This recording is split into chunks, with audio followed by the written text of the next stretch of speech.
All right, baby, Leafs talk. JD Bunkis Sam McKee. Before we go any further, all right, before we even start this sucker, take the 2 seconds to hit the old thumbs up button here on Wow. YouTube.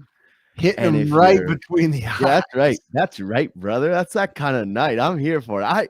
I always save it for the end. I always wait until the curtain closes and then I pander and beg. But this time, I'm saying hit the thumbs up button and leave a comment early. You can also subscribe to this on Spotify and iTunes. And watch it always on SN Now or here on the page, wherever you get it. Anyways, the Leafs, they lose to the Rangers. And I don't know, maybe I'm in the minority here.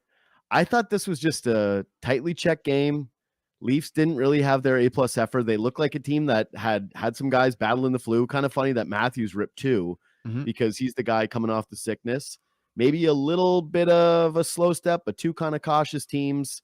And then the Rangers ended up getting the bounces, maybe outplayed the Leafs, but not drastically enough for me to really feel overly critical about it. How'd you feel about tonight's game?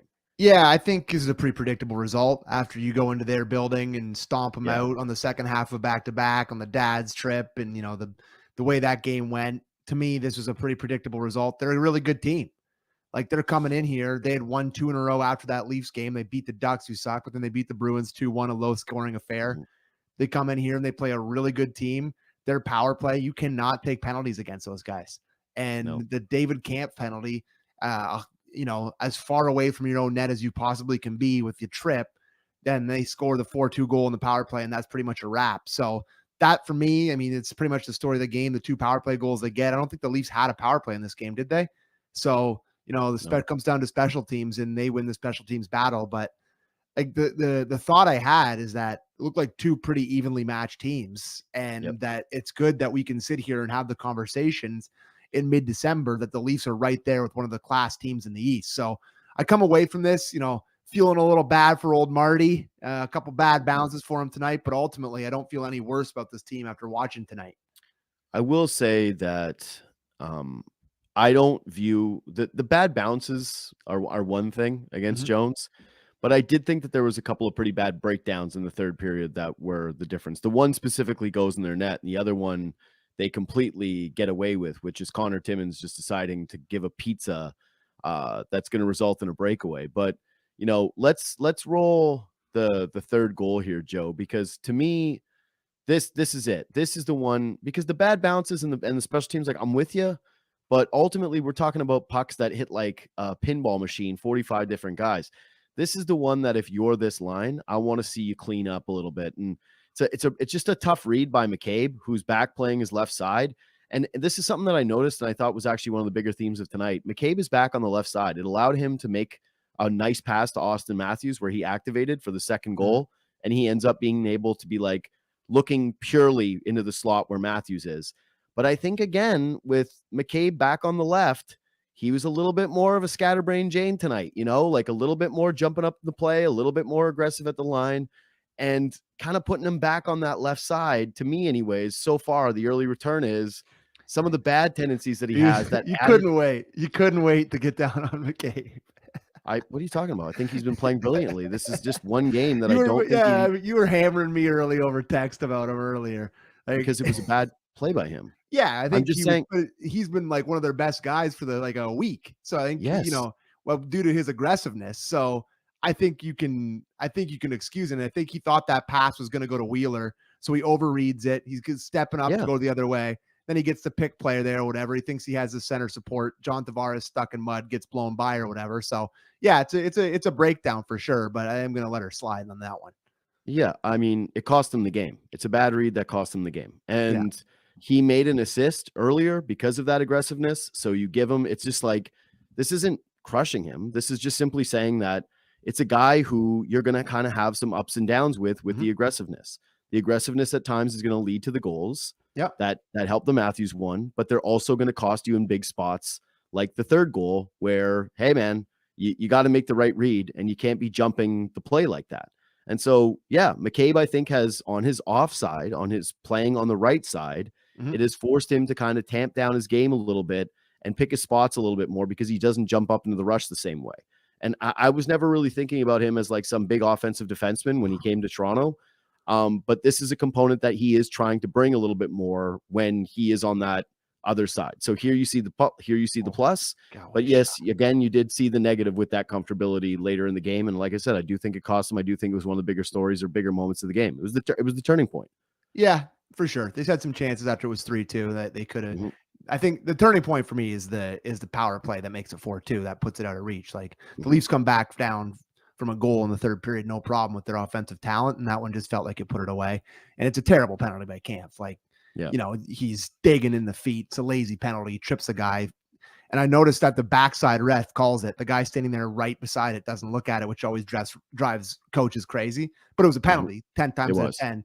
Referee was staring right at it, not calling it. Was crazy. But yeah, I like what you said about McCabe. I think it's fair there. But I think he did get a little pick play run on him as well. So it's a savvy play by a veteran, was it Wheeler that got him? So yeah, not too bent out of shape. And Tavares, he's there in support. He's just got no feet. He's, going back like that. It's a bad look. And I didn't like the goal from Martin Jones. You got to close that. You could have driven a Mack truck through that 5-hole. It wasn't pretty. So yeah, it was his first tough one. I will say this though, like Martin Jones in the first period, I thought was going to be the story of the night. He made 12 saves, and a couple of them were difficult ones.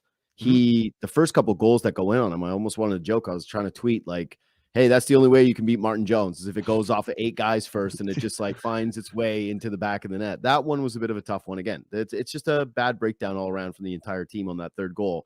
But either way, I got to say, again, Martin Jones was a story for me tonight. Calm in the net, didn't really give up any horrific goal. Like, yeah, say what you will about the last one, the Mack truck that you described, but ultimately, I thought a good, quiet, steady game from someone who I see is playing with a ton of confidence. Yeah, this is how you get 27 wins with an 885 save percentage or 889, whatever he had, because the coach just keeps trusting to put you back in there because you look fine. Like goals go in the net on him. Like there's no question. 4 go in tonight. 3 of them are not even close to his fault. Like one of them, I was quibbling about, but it's not the end of the world. Goalies are going to let him bag goals here and there, but he just looks comfortable. And he clearly is a very calm and collected guy that brings trust into the coaching staff that if one bad one goes in, the whole night's not going to fall apart. Like you're not going to be just, worried about where their mental is at when it comes to, your goal. It's the worst feeling you can possibly have as a team when a borderline goal goes in and you're like, oh, is this going to unravel here? Is this going to unravel? Is he not going to feel good? And they clearly trust that that's not going to happen with Martin Jones. That's why he gets back-to-back starts. Like tonight is obviously a night. I know he gets a shutout against Pittsburgh or whatever, but tonight is obviously a night that if you were alternating goalies, Samsonov gets the net, clearly. Yep. And the fact that they went with Martin Jones tonight is a huge statement to me. I guess they're going down to Buffalo on Thursday. They're playing, who just is in a 9-4 game with Columbus tonight. I think Columbus hung 9 on them so far. I didn't see the final score of that game. So I guess you're giving Samsonov that start. But I saw nothing from Martin Jones for me that maybe not like him any. Like he was good tonight. He's fine. Made some good saves, got some unlucky bounces. One goes in. But like if I have my druthers and I'm not worrying about getting Samsonov's confidence back up or whatever, I go back with him again. Like here's the thing. I was bringing this up on my podcast earlier in the week when I was talking to Myrtle about it, how there is a case to be made right now, given where you're at in the standings, to let Samsonov get a little bit of run and just tell him, hey, you're the guy. This is your net. Don't be so afraid of the one mistake, because he's clearly got, I would say, the higher upside for Marty Jones, right? Of course. Yes. That said, this is kind of a dumb take, but it is a little bit of how I felt. I'm like, we've had 2 games now. The Leafs played the Rangers. We didn't get a look at Johnny Quick. I feel like him and Marty Jones, and Jonathan Quick at his best was better than Martin Jones at his best, even though Martin Jones, he also carried a team to a Stanley Cup once in his career. Like, no question. One guy's a bona fide Hall of Famer. The other guy is, had one good run during his career and was a solid player, but mostly a backup. In fact, the ring that Marty Jones has is because of Jonathan Quick.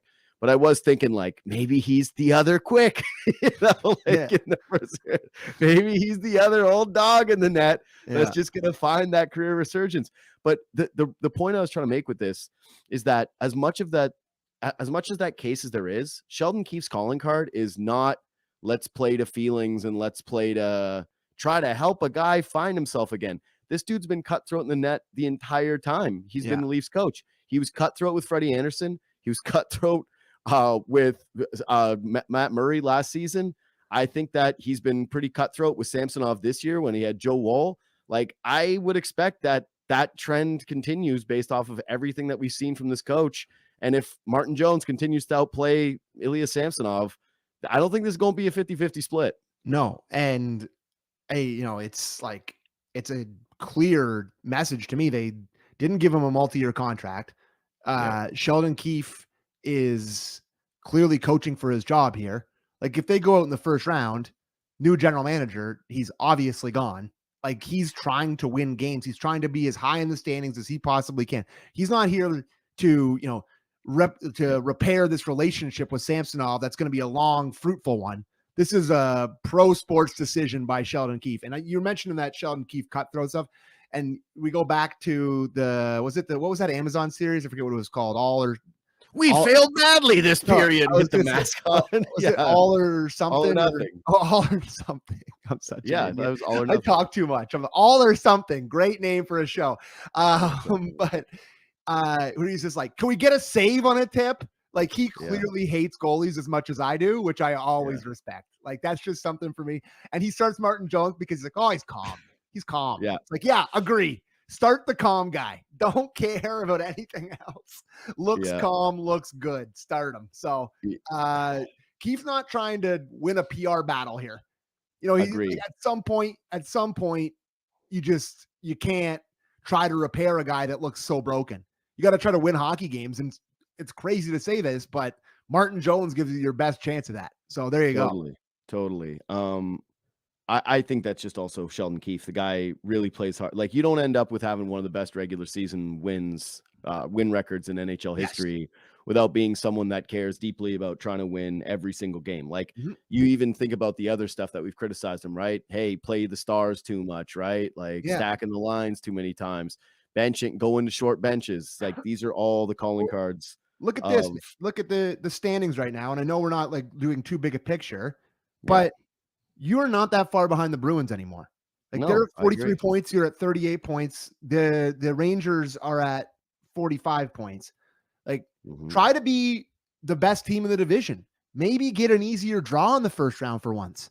Like, win these games. Like, maybe get, I don't know who's at the bottom. Get Washington or get the Flyers or get some of these teams that like aren't quite as strong, where you're not going through the meat grinder or having to play Tampa or Florida or Boston or one of these like incredible. Get out of the division. There's tons of incentive to win a ton and get up to the top of the Atlantic Division. So totally agree. Play Martin Jones. You're right. Play Martin Jones. And it was Steve Briere who he checked in that series. Can we get a save on a tip? I've never identified more of the coach, because you're like, it was tip, no chance. That's you. And I was like, well, I was just, it was so funny. I watched that and he's like, wow, it was rude as hell to Steve Briere. The goalie coach, he knows. Hey, Sheldon, stick to what you know, bud.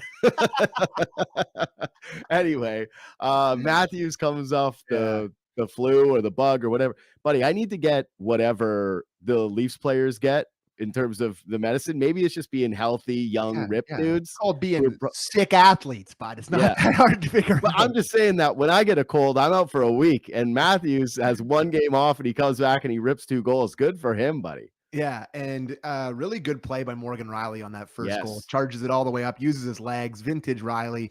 Good little drop pass. Don't sleep on the finish by Matthews here, though. The way that brings his hands in, powers it through the stick there. It was a really nice finish. And the second one is just, like, that's just world class. In tight, tiny little position. One of the best goalies in the world, eye to eye, just goes bar down on him. Like, it's as good as it gets. And I thought, otherwise, like, we're talking about, how I always talk about him coming in waves, and when he's at his best, he's coming in waves. Tonight was a surfing night, buddy. He was waving. Every time he came on the ice, he was digging hard, stick lifting. Like, he's never going to fully hit guys. And, he gets like credit for a lot of hits that aren't really hits, because he like rubs a guy out and, lifts his stick or whatever. But it's not like a quote unquote big hit. But the way he uses his his ass, for lack of a better term, and then gets the stick in there, he really is devastating with that when he's on. And tonight, again, he was on. This has been a bunch of straight games for him, looking really good. Basically, since Keefe called him out, he's been excellent. So Yeah.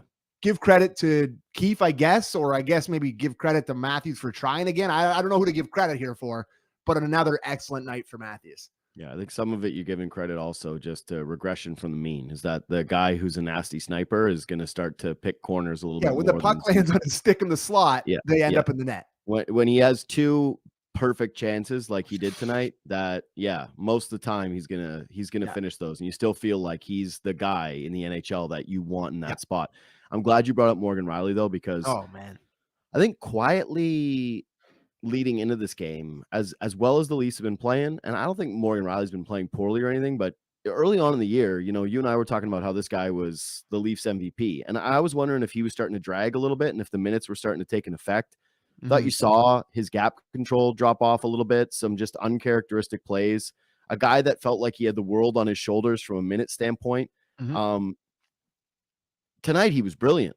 Like, this was his best game in a long while. Like, he breaks up a pass that I thought was going to be like maybe the pivotal moment in the game in the third period, but yeah, just head up all night, snapping passes, jumping up in the rush, great skating, great gap control, good with puck battles tonight.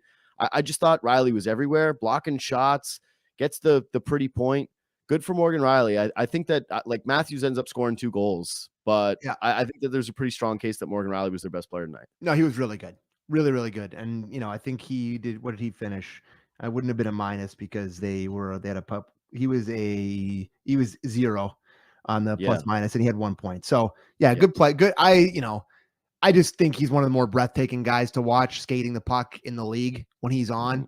Like there's few things I enjoy more in a Leafs game. Like they have a lot of great skill, but if I were to power rank my favorite skills in the Leafs, his skating ability with his head up, bringing the puck out of the zone is one of the best things. Like he really is beautiful at it.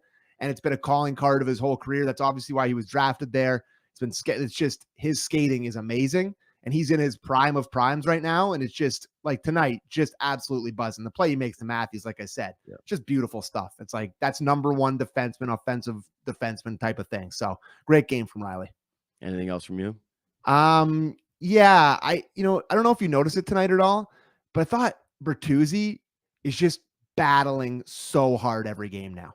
Like I just really feel like he is working so hard and he's not really getting rewarded for it. I know he got 3 assists against the Penguins on point night or whatever, but tonight he just takes a beating. Like he's around the net constantly. Like we've talked about how we're not really familiar with him and we're still kind of getting to know him. And it's like, I really feel like I'm getting into a comfort zone with him where I know what he is. And like, he is a pain to play against. I thought he was much more of, I don't know, scrappy or in people's faces. Cause maybe Bruiser. I don't know. Yeah. But like, Someone that there hasn't been a ton of that, but like, I just, remember early in the year when he speared the goalie right in the junk and he started a huge brawl or whatever, Gio was in it. There hasn't been a ton of that. But he is a pain in the offensive zone. Don't love him in the defensive zone, and that was always part of the calling card with him. But in the offensive zone, man, he is heavy on sticks, slashing at pucks, good hand-eye. Really, really like him in the offensive zone, and I like him on that line. Without them getting any points tonight, I thought they had a lot of chances. I thought they could have had a couple goals tonight. Thought so too. Tavares did have the awkward moment where he celebrated a goal. That was that's got to be. He does that a little bit. Where I've noticed that was Josh Donaldson hitting it to the warning track, throwing his bat. Yeah, we've seen that compilation, right? Yeah. Oh yeah, that's a great compilation. Yeah, the Donaldson, where he brings the big shoulder over, and it's like a guy catching it in center field, can of corn. Yeah, I know. It's so weird. I think maybe part of it has to do with the way Donaldson left. I actually went over it today on my pod because I talked about most unwatchable teams. I heard that. I saw that. Great topic. Yeah, 2015 Leafs were the most unwatchable of the Leafs for me. That was the Horacek year. That was just the season from hell. Isn't 2015 the year they tanked with Babs?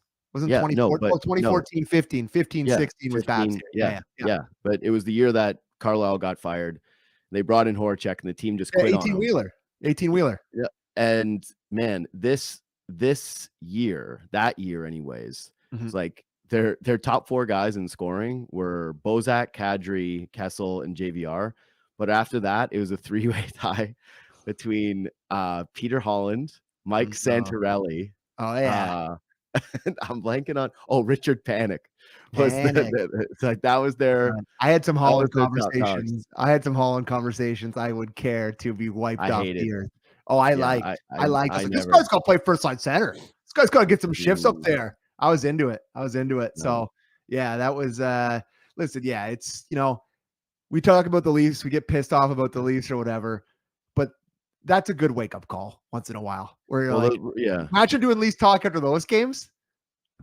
no. Yeah, I don't think we did. I don't. You know what? They wouldn't put the resources. Man, Daniel Winnick was great in the dot. Daniel Winnick had the last. Hey, he had you the last. gotta give Winnick credit. He had No, the just to last kind of, Gordie Howe hat trick yeah. before Nyes did. 2015 was the last one before Oh, good Nyes for had him. one the other night. So pretty good for him. To And close oh, go ahead. on the Bertuzzi Yeah, yeah, thought, it was just, I think that the first game that he showed up and the way that he was agitating and yeah, taking the penalties, and everyone knew that one of the, if you want to talk about things we thought about Bertuzzi before he came with the Leafs, yeah. was that he was a bad penalty taker, that he's Yes, going to take a lot of bad penalties all year long. And we probably haven't talked about it enough, but he's been a good boy. he did Like sneaky at the start of the year, take a couple Dumbo stick he ones, and I was did. like, oh, it's happening here. It's happening Yeah, here. he did. But I'm just saying that I think we sort of expected him to be like bigger bunting, where he was Yeah. going to annoy teams and teams were going to be scrumming it with him, and he was going to be Yeah. John with guys all the time, and Mhm. there was going to be double minors, like just stuff like that. And instead, it's no. He's got a little bit more of a quiet demeanor, a quiet game to him, but it's still a heavy game and it's a good game. How many PIMs does he even have this year? Well, I know he's 14 penalty minutes, and Ben, I feel like he got all of those in the first 2 weeks that he played here. 100%. So anyway, it's just a little, I've been sitting on that one. Like I've been sitting on the Ovechkin stuff, but now the Ovechkin stuff's getting big, so I had to What's do Ovi a at? Has he segment on it. scored this week or what? No, he's gone 13 games without a goal. Good. I know. Keep it going, Ovi. One even strength goal this year, bud. Washed. Yeah. Yeah. Two Yeah, there you go. empty netters. Yeah, see, I know the team. I know the guy. 10 of those 14 were in the first 3 games. So there you go. Like I said, I've been sitting on that one for a while, but yeah, Bertie's been a good boy. He's been very good boy. Bertie been a good boy. Okay, last thing for me is just simply this. They honor Tavares. Good for him. Whatever. Like everybody already did it. We spent 2 weeks talking about Tavares before the Islanders game and then a whole week after the Islanders game. So I had a little bit of Tavares fatigue. I'm not going to apologize for that. Like I'm sure there's some sensitive person in the chat right now. It's like, that's our captain. Woo-hoo-hoo. It was just weird that they did it multiple games after. So I checked in on why that was. I asked a couple of insiders and people didn't know. I checked in with somebody who would know, and they said there was the one that worked for his wife and his family. So that's the one they picked. All right, that's a good reason, I guess. But. It's not, it's not like rocket science here. Well, I was told people didn't know. Oh, so I do. Whoever gave you the good intel, probably Kipper. That wasn't even Kipper. It's just I checked in with somebody and they said it was just because that's the one that's family picked. So anyways, I wasn't upset about it. Breaking news on Leafs Talk. Tavares' family picked tonight. I wasn't upset about it. I just felt like multiple games after you do it, I was kind of like, all right, like they needed time for somebody to paint that wonderful painting. They had to get Van Gogh in there to finish off the painting. You know what it reminded me of a little bit is when girls in university were like, it's my birthday week. It's my birthday week. I was like, no, you get one birthday, okay? Let's wrap it up. It's the following Thursday. We're moving on. I didn't see my original thought of why they didn't do it. I was like, well, they don't want to do it in Columbus the first game back. They don't want to give old Doobie the satisfaction was the second thought I had. And I wish that was the case, but it's just the one they picked. But so tough one for I thought they could have been better tonight. I thought they could have won this game. A couple bounces go their way, but yeah. Sure. Johnny T, 1,000 points. Did you see our debate that we had today? People got pissed off at me. But if he's a Hall of Fame, he's still got tons of time left in his career. Just wait. It's like, well, we literally talked about the Leafs for 2 hours. They're honoring him for 1,000 points. You think it's a fair conversation that we can have? Buddy, you just got to do what I do, and that's as soon as you see a mouth breather, just auto mute. Nah, no, it's just like let them mute into the void forever. I like the mouth breathers. Need them. Just a second, I get one of those where it's like, why are we talking about this? I'm like, yeah, goodbye. But No, do you think he's a Hall of Famer? he will be. Yeah. Yeah, I guess so. But I will tell you that, like, my take is with Tavares is very simple. It's like he if he takes a huge haircut on his next deal with the Leafs Yeah. and he can be a, close to a point-ish a game winger who Yeah. wins some draws for you, wins some big draws, but ultimately kicks out to the wing, but decides as someone who, because like on his next deal with the salary cap going up, I don't know, man, he's still going to be able to make like 7 sheets a year, like 6.5 sheets a year. Like Think? it's, yeah, open market on a short-term contract. Dude, think about it. The Yeah. cap by the time he gets to free agency is going to jump up by what? It's going up 3 million next year, 4 Yeah. million next year. Yeah, but the thing is, Like, it's like that's not that far down the road. dude, It's yeah, not this. It's this year and next, and it's done, right? I Like know. it's only going to go up 5. You think it's going to go up another 5 million the next year? I think it's going to go up by the time Tavares hits free agency. Mhm. The cap will have gone up at the very minimum another $7 million between the next 2 years. And so, yeah, I think that for Tavares, if you want to sign him, because what, he's 33 right now, 34? 34. Yeah. Yeah, so he'd be 36 years old, maybe not, maybe 5.5 or something like that. But still, he'll be the most valuable player out of anybody that's taken the hometown discount. Like Gio turned down, a couple $1 million, which is Mhm. big. Like all Oh due yeah. respect to Gio, right? Spezza turned down essentially nothing. Like Who? Spezza turned down an extra couple, like $100,000 maximum, right? Who's Like that? he came here. I don't remember that Yeah, guy. What's I that know. name? But if Tavares decides to take, a true hometown discount, Uh-huh. uh, yeah, like, and they win, Well, I that's think the that's gonna thing. just cement his legacy as one of the most popular Leafs of all time. Like, that's what people care about here is how much will you sacrifice monetarily to try to help the team win. And if he's the first to do it, How many years is this? This is yeah, 15 for but they him? expect it to be a $92 million cap for 25, Okay. 26. But they've won he's played 15 years, I guess now, right? Would that be correct? Or a little less than that? 14, 13? Anyways, however many years he's played, he's got 55 playoff games played. Yeah. It's a low number, Yeah. right? And it's like you look at with the Leafs, it's like that's the case against them. It's just like there's not a lot of playoff success, right? So it's Yeah. crazy. But I That's will, such a low number. It's such a I low like know, anyways, go but ahead. I will say that with those Islanders teams, bro, like you have to give the context of, Of course. okay, he's choked many times with the Leafs, but he got hurt in the Montreal series. And then he was on those Islanders teams. Like, look at the dudes he got paid, like Matt Oh, yeah. Molson. That Josh that was Bailey, bud. John, that was John Tavares and the Scrubs for Yeah, no. years on the island. And so I think that he gets a little bit of reprieve from that. But ultimately, I just think like he'll probably make the Hall of Fame because you Mhm. see some of the guys that get in. And I just think that at the end of his career, he'll finish with over 1,200 points and he'll probably stack up on those playoff numbers. But the big one for me is going to be John Tavares, Leafs legacy. What will it be? Because right now, I think that most of the market was unbelievably excited when he first came here and he knocked the doors off of everybody. He was incredible. But then the rest of the resume since that first season has been pretty meh outside of the huge goal against Tampa last year. And if you want to talk about like beloved Maple Leafs, Mhm. like I'm not even joking. Do you think like dyed in the wool older Leaf fans love Ty Domi more or John Tavares? Like it's not close. It's Ty Domi in a landslide. Like it's non-comparable even. Like this Yeah. guy is not a I beloved. think that says more about the market than it does about the player. Whatever. I do you think Alexander McGillney is more loved or John Tavares? Uh, I'm just that's a tough saying, one. like It's a tough I, one. I'm It's a good question. I'm I'd just say Tavares. I'd say I'm Tavares. just saying that once he takes the haircut on the deal and he decides to run it back with the team, if that becomes the thing and he takes a monster pay cut Mhm. and everybody knows it, this fan base is going to go bananas for him. And if they turn that into success, they're always going to be able to point to that and Yeah. say Tavares led the way with doing this. And maybe he wasn't the best player, wasn't the same guy anymore, but man, he led the way with taking the less money and blah, blah, blah, blah, blah. Nope, That's my love it. prediction anyway. No, I think I don't picture him playing anywhere else.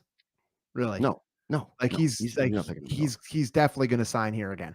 That's what I think too. And that's why I think that he's got to look at it and be like, man, I made a ton of money in my career. And it's tough to tell someone to leave.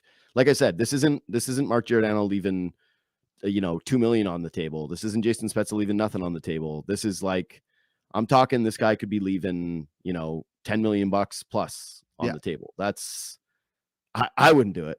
I'll just tell you right now.